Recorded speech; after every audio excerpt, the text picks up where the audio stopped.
좀 전까지만 해도 하나님의 선을 버리지 않겠다고 외쳤던 백성들이 슬그머니 고개를 돌리기 시작합니다. 혹시나 느헤미야와 눈이 마주쳐서 여기서 살게 되진 않을까. 그러다 보니까 어떻게 돼요? 제비를 뽑게 되었다라는 것입니다. 자, 이러한 상황 속에서도 주의 집에 거하기를 원했던 사람들, 그 성전을 지킨 자들의 명단이 오늘 11절에 등장하고 있다는 것이에요. 예루살렘에 거하기를 자원했던 자들은 과연 어떠한 사람들이고 그들은 어떠한 축복을 받게 되었을까요? 오늘 말씀을 통해서 저와 여러분도 주의 집에 거하고 하나님의 은혜에 거하기를 자원하는 성도 되시기를 주님의 이름으로 축원합니다. 오늘 말씀의 첫 번째, 주의 집은 부름받은 사람들이 거하는 곳입니다. 11절 1절 말씀을 봅니다. 백성의 지도자들은 예루살렘에 거주하였고 그 남은 백성은 제비를 뽑아 10분의 1은 거룩한 성 예루살렘에 거주하고 10분의 9는 다른 성읍에 거주하였으며, 자, 예루살렘에 첫 번째 거주했던 사람들은 누구입니까? 먼저 백성의 지도자들이 거주했지요. 각 부족을 이끌고 있는 사람들, 제사장들은 선택의 여지가 없습니다. 그들은 예루살렘에 거주하게 됩니다. 자, 그 중에 남은 백성들 안에서 제비를 뽑아서 10분의 1에 해당되는 사람들만 여기 남는 것이고 10분의 9는 이제 자기가 원하는 성읍으로 흩어져 살 수 있게 된 것입니다. 자, 성경에 보면요, 제비를 뽑는 장면들이 나올 때가 있어요. 제비 뽑기 하면 대표적으로 누굴 얘기할 수 있습니까? 요나를 우리는 말할 수가 있죠. 요나. 풍랑이 있는 배 안에서 과연 누구의 죄 때문에 우리가 이러한 풍랑을 만났는가? 뱃사람들과 배에 탄 사람들이 제비를 뽑게 됩니다. 그 제비에 딱 걸린 사람이 누구입니까? 요나입니다. 요나. 요나가 결국 제비에 뽑히게 되고 그가 바닷속으로 풍덩 던져지게 돼요. 요나가 바다에 들어가니 파도가 잠잠해졌습니다. 자, 그렇다면 여러분, 요나가 제비 뽑기에 걸린 것이 우연으로 걸린 겁니까? 죄 없는 요나가 제비를 뽑았는데 거기에 딱 걸려서 바다에 들어간 겁니까? 아닙니다. 사람들의 눈에 볼 때는, 그 배에 탄 사람들의 눈에 볼 때는 제비를 뽑은 요나가 걸린 것 같이 생각되지만 요나가 뽑힌 데에는 철저한 하나님의 계획이 있었다라는 것입니다. 그래서 잠언 16장 33절에 말씀하고 있어요. 제비는 사람이 뽑으나 모든 일을 결정하기는 누구에게 있다? 여호와께 있느니라 라고 말씀하고 있습니다. 오늘 본문에요, 예루살렘에 남게 된 10분의 1에 해당되는 사람들은 우연히 세상 말로 운이 없기 때문에 예루살렘에 남게 되었습니까? 10명 중에 한 사람 뽑는데 이거 뽑았더니 아이고 내가 걸렸네, 내가 이렇게 운이 없네, 이 험난한 이 황량한 예루살렘에 내가 살아야 되네, 운 없어 뽑힌 겁니까? 아닙니다. 하나님께서는 이미 그들 안에서 예루살렘에 살아야 될 백성들을 선택했고 그 선택된 사람들로 하여금 제비에 뽑히게 하셨다라는 것이에요. 한 말씀을 봅니다. 우리가 어떻게 이걸 알 수 있을까요? 자, 이 11장 1절 보면요, 그들이 뽑혔을 때에 살게 된 예루살렘을 어떻게 표현하고 있죠? 말씀 보세요. 거룩한 성 예루살렘에서 거주하게 하였고, 다시 볼게요. 10분의 1은 거룩한 성 예루살렘에서 거주하게 하였고, Live in the Jerusalem, the holy city. 아니, 10분의 1이 예루살렘에 살게 되었다면요, 그냥 성경은 그 중에 10분의 1이 예루살렘에 살았더라 라고 끝낼 수 있는데, 그들이 사는 그곳이 어디다? 거룩한 성 예루살렘. 지금 눈에 볼 때 예루살렘이 거룩합니까? 아닙니다. 우리가 뒤에 백그라운드에 나오는 이 그림과 같이 예루살렘 성은 다 황폐해져 있습니다. 홀리 시리가 아니에요. 황폐한 시리입니다. 그러나 성경은 말하죠, 10분의 1에 해당되는 사람은 거룩한 성 예루살렘에 거주하게 되었다. 무슨 말일까요? 거룩한 성에 아무나 거주합니까? 우연히 뽑힌 사람이 거주합니까? 에이구 운 나펴서 10명 중에 1명 뽑혔으니까 내가 거주하게 됐네. 아닙니다. 거룩한 성은 하나님의 거룩함을 나타낼 수 있는 사람만이 거주할 수 있게 된다는 것입니다. 기드온이 미디안 군대를 무찌르기 위해서 병사를 모으게 되죠. 처음에 징병했을 때 몇 명의 군사가 옵니까? 32,000명의 이스라엘 군대가 모이게 됩니다. 자, 32,000명의 병사들 중에 몇 명만 전쟁에 나갑니까? 300명만 전쟁에 나가게 됩니다. 32,000명 중에 300명이 우연히 얻어 걸린 겁니까? 우연히 뽑힌 겁니까? 아닙니다. 하나님은 32,000명의 군사들 중에서 정의 요원인 300명의 군사를 준비하셨고, 그들이 유일하게 선택된 사람이라는 것을 보여주기 위해 32,000명 속에 숨겨두셨다는 것이에요. 하나님은 그 중에 10분의 1도 안 되는 300명의 군사를 뽑아서 그 전쟁을 승리하게 하셨다는 겁니다. 사랑하는 성도 여러분, 하나님의 백성이 되는 것 아무나 되는 게 아닙니다. 내가 예수님 믿고 구원받은 것, 내가 하나님의 자녀가 된 것은 우연으로 이루어진 게 아닙니다. 부모님이 예수 믿었기 때문에, 내 친구가 예수 믿어 나 전도했기 때문에, 남편과 아내가 예수 믿어 나에게 복음 전했기 때문에 아닙니다. 우연으로 이루어진 게 아니에요. 이것은 철저한 하나님의 계획임을 믿으시기 바랍니다. 이미 창세전부터 하나님은 나를 계획하셨고, 하나님의 은혜 가운데 선택된 축복의 자녀라는 것이죠. 구원은 모든 사람에게 열려 있어요. 누구든지 예수 이름을 믿으면 구원을 얻습니다. 그러나 구원받는 자들은 하나님의 은혜와 주권에 달려 있는 겁니다. 거룩한 성 예루살렘에 들어갈 수 있는 사람은 아무나 들어가는 게 아니에요. 제비 뽑아서 그냥 뽑힌 사람 가는 게 아닙니다. 하나님의 선택받은 사람만이 그곳에 살게 됐다는 것이에요. 그렇다면 오늘 저와 여러분은 어떤 사람들입니까? 여러분, 우리는 하나님의 거룩한 백성으로 선택된 자들임을 믿으시기 바랍니다. 한번 따라합시다. 나는, 큰 소리로, 나는 하나님의 거룩한 백성이다. 하나님의 거룩한 자녀이다. 아멘. 우리는 하나님의 거룩한 백성이에요. 모든 것이 하나님의 은혜입니다. 내가 잘나서 된 게 아니에요. 우연히 예수님 소리 들어서 믿게 된 게 아닙니다. 가족 중에 내가 모태 신앙이라서 예수 믿게 된 게 아니에요. 내가 원해서 오늘 이곳에 온 게 아닙니다. 내가 잘해서 구원받은 것도 아니에요. 우리의 모든 것은 하나님의 주권적인 은혜임을 믿으시기 바랍니다. 오늘 나를 살게 하신 것도 하나님의 은혜예요. 하나님의 자녀로 살아가게 하신 것도 하나님의 은혜예요. 영원한 예루살렘, 저 천국을 사모하며 살 수 있게 하신 것도 하나님의 은혜라는 것입니다. 그래 이사야서 43장 1절에 말씀하고 있죠. 야곱아, 너를 창조하신 여호와께서 지금 말씀하시느니라. 이스라엘아, 너를 지으신 이가 말씀하시느니라. 너는 두려워하지 말라. 내가 너를 구속하였고 내가 너를 지명하여 불렀나니 너는 내 것이라. I have called you by name, you are mine. 내가 너를 지명했다.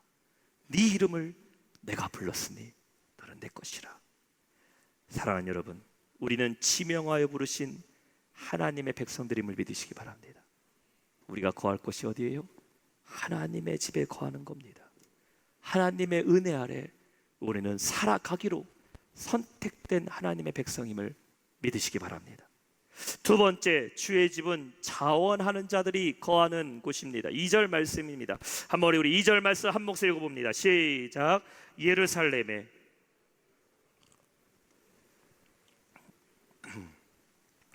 자, 열의 아홉은요, 다른 성읍에 거주하고자 할 때 그 백성들 중에도 자원하는 자들이 일어나기 시작했어요.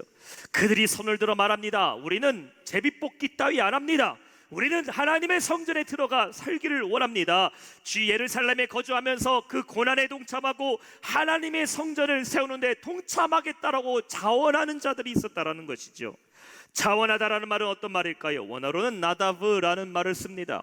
자원하다, 재촉하다, 헌신하다라는 것이죠. 우리가 축구 경기 하나를 봐도요, 보면은 능동적인 자세와 수동적인 자세로 경기에 임하는 선수들을 볼 때가 있습니다. 공 하나를 두고서 양 팀의 선수들이 뛰기 시작하는데 그 공을 끝까지 바라보면서요, 악착같이 공에 달라붙어서 그냥 그 경기를 임하는 선수가 있는가 하면요, 어떤 선수는 상대방이 우리 편 골대에 공을 몰고 올 때까지 가만히 지켜서서 쳐다보기만 하는 선수들도 있습니다. 그러면서 축구의 그 해설하는 해설위원이요, 이렇게 말합니다. 이러면 안 되죠. 이러면 안 되죠. 끝까지 포기하지 말고 뛰어야 되는 건 아닙니까? 끝까지 맞붙어야 되죠. 벌써 해설자들이요, 적극적으로 경기해야 된다고 얘기합니다. 적극적으로 공에 집착하고 끝까지 뛰는 선수들은 어떻게 됩니까? 결국 득점을 하게 된다는 것이죠. 설상 그 경기에 그 팀이 진다 할지라도 끝까지 최선을 다했던 그 팀의 선수들에겐 사람들이 박수를 보내는 겁니다. 수고했다고.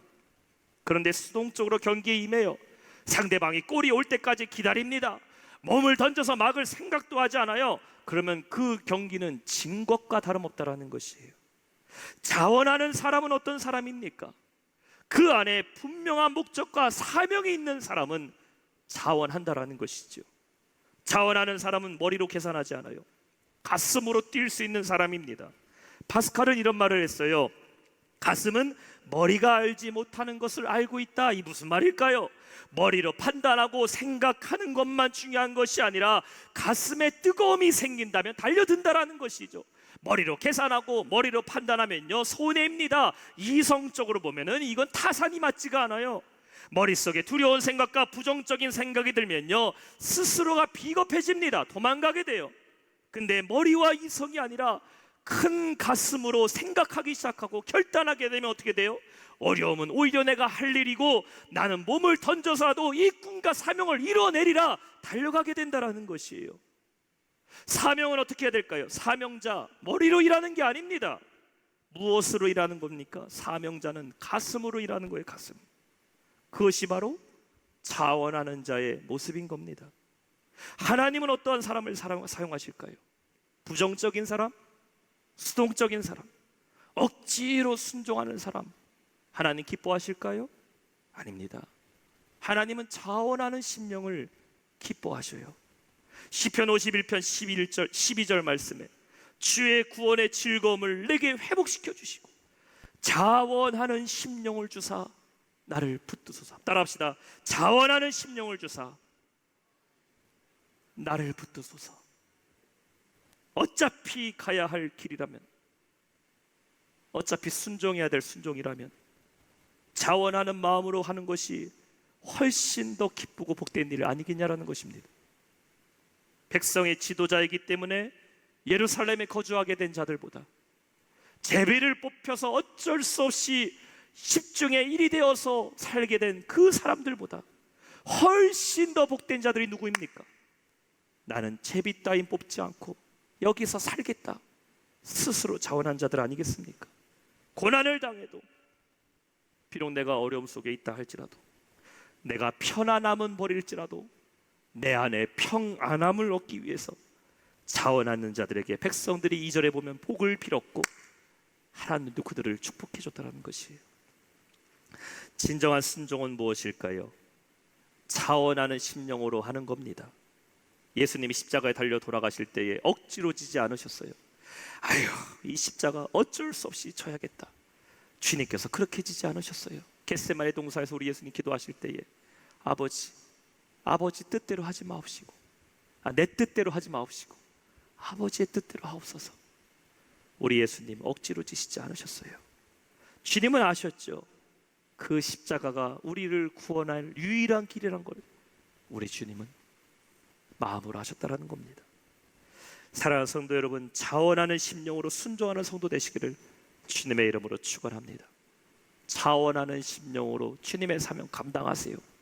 자원하는 심령으로 직분을 감당하세요. 자원하는 심령으로 헌신하세요. 그러면 주님이 기뻐하십니다. 우리가 보면요 수동적인 사람과 일하는 거 참 힘듭니다. 무슨 일 하나를 부탁해도 계속해서 고마워해야 되는 사람 얼마나 어렵습니까? 뭐 하나 부탁하자면 몇 번이고 고민해야 되고 생각한 다음에 어렵게 어떻게 말할까 이렇게 말할까 이렇게 말하면 해줄까 고민해서 부탁하는 사람과는요 사실 별로 이렇게 오랫동안 일하고 싶지가 않습니다. 밥을 먹으러 식당에 가니까요 쌀쌀맞게 생긴 종업원들이 있어요. 쌀쌀맞게 생긴 종업원들 아주 날카롭습니다. 손님이 와도 별로 반가워하지가 않아. 이런 종업원한테는요 반찬 다 떨어졌는데 반찬 좀 더 달라고 말을 못합니다. 깍두기를 더 먹고 싶은데 아주 혼날까봐 그래서 깍두기를 접시를 들고 내가 가서 떠먹어요. 물을 마시고 싶은데 물 다 떨어졌는데 쌀쌀하게 생긴 종업원한테는 물 달란 말도 못합니다. 내가 손님인데 아주 그 손님을 불편하게 만드는 종업원들이 있다는 것이에요. 하나님은 나에게 일을 맡기시길 원하시고 하나님은 우리가 사명 감당하기를 원하시는데 하나님이 불편해하셔요. 하나님이 나에게 말씀하실 때 어려우셔서 어쩔 줄도 모르게 만드는 성도, 하나님이 조금 일을 맡기면 시험 들까봐, 하나님이 이 일에 순종하라 그러면은 주님을 떠날까봐 하나님이 불편해하게 만드는 성도가 되면 안 된다라는 것입니다. 비록 내가 손해를 보고 고난을 당하고 힘든 일을 맡는다 할지라도 자원하는 심령을 할 때 하나님 반드시 우리에게 큰 축복을 베풀어 주실 줄로 믿습니다. 이 새드백 교회 릭 워렌 목사님의 사모인 케이 워렌 목사님이 쓴 위험한 순종이라는 책이 있어요. 어느 날 이 사모님에게 하나님이 말씀하십니다. 너는 가서 저 에이즈로 고통받는 자들에게 선교하고 도움을 줘라. 이 새드백 교회가 캘리포니아에서 얼마나 큰 교회입니까? 릭 워렌 목사님, 목적이 이끄는 삶. 이 대형 교회의 사모님이 높은 자리에 있었는데요, 하나님의 이 음성을 듣게 되고 고민하게 됩니다. 고민한 끝에 결심하게 돼요. 내가 하나님 음성대로 저 에이즈 환자들을 위해서 선교해야겠다. 그리고 당장에 짐을 싸고 인도에 저기 테레사 수녀가 있었던 캘커타라는 도시에 가서 임종을 앞둔 에이즈 환자를 돌보게 됩니다. 그 과정이 얼마나 힘들었겠어요. 고통스러웠겠죠. 나중에 이 책에서 이 사모님이 이렇게 고백하고 있어요. 그것은 위험한 순종이었다. 그러나 그 위험한 순종이 내 인생에 가장 보람되고 의미 있는 모습이었다라고 고백합니다. 하나님이 여러분에게 위험한 순종을 요구하실 때가 있어요. 아브라함에게 하나밖에 없는 아들 이삭을 모리아산에 바치라고 하셨을 때 하나님 어떻게 그러실 수가 있어요? 위험한 순종이죠. 살인자이고 도망자였던 모세, 광야에서 방랑하고 있는데 그 모세 불러내서 너 다시 애굽으로 들어가 내 백성 구원해서 가나안으로 인도해라. 하나님, 가면 나 죽습니다. 가서 내 백성 인도해라. 위험한 순종을 요구하십니다. 이러한 순종 앞에 우리는 어떻게 될까요? 차원하는 마음, 차원하는 믿음으로 순종하는 그 담대한 성도 되시기를 주님의 이름으로 축원합니다. 하나님의 영광을 위하여 불편한 자리라 할지라도 순종하며 선택하는 성도가 될 때 하나님은 여러분을 통해 놀라운 일을 행하실 줄로 믿습니다. 오늘 말씀의 마지막 세 번째, 주의 집은 사명이 있는 자들이 거하는 집입니다. 오늘 4절부터 24절까지는요, 예루살렘에 거했던 자들에 대해서 성경은 말씀하고 있습니다. 3절부터 9절까지는 지도자들에 대해서 명단을 얘기하고 있고, 10절부터 14절까지는 제사장들이 누가 예루살렘에 거주했다라는 걸 말하고 있고, 15절부터 18절까지는 레위인들에 대해서 말하고 있고, 19절부터 24절까지는 그 성전의 봉사자들의 명단을 기록하고 있죠. 자, 한번 보세요. 예루살렘에 거한 사람들 중에요, 단 한 사람도 우연히 들어온 사람이더라 혹은 필요 없는 사람이 한 사람도 없었다라는 것이죠. 이 명단을 가만히 살펴보니까 여기에 있는 모든 사람들은 다 예루살렘을 위해 해야 될 사명이 있던 사람들이라는 것입니다. 각자에게 맡겨진 임무가 있었다라는 것이에요. 지도자였기 때문에 들어오게 됐고, 제비에 뽑혔기 때문에 들어오게 됐고, 자원하는 심령으로 들어오게 되었는데, 예루살렘에 들어가다 보니까요, 어떻게 됩니까? 하나님께서 예루살렘에 있는 모든 사람들에게 각자에게 맡을 사명과 책임물을 주셨다라는 것입니다. 23절 말씀 한번 볼까요? 23절이 이렇게 말합니다. 이는 왕의 명령대로 노래하는 자들에게 날마다 할 일을 정해 주었기 때문이며, 아니, 노래하는 사람들은 노래만 하면 되지 않습니까? 주일에 성가대 하는 분들은 성가대 노래만 하면 끝나는 거 아닙니까? 아닙니다. 성경에 보니까 노래하는 사람들조차도 날마다 해야 할 일이 있었더라는 거예요. 해야 할 일. 그러다 보니까 어떻게 돼요? 황폐했던 예루살렘에 활기가 돋기 시작해요. 사람들이 분주하게 일하기 시작합니다. 그 도시에 신세에 한탄하면서 가만히 앉아있는 사람이 한 명도 없습니다. 심지어 노래하는 자들도 날마다 해야 할 일이 주어져 있었어요. 온 예루살렘 사람들이 정신없이 분주하게 움직입니다. 여러분, 이렇게 분주하게 움직이는 이 성의 모습이 얼마나 활력이 넘쳤겠냐라는 것이에요. 하나님이 이루시고자 하는 주의 집의 모습이 바로 이런 겁니다.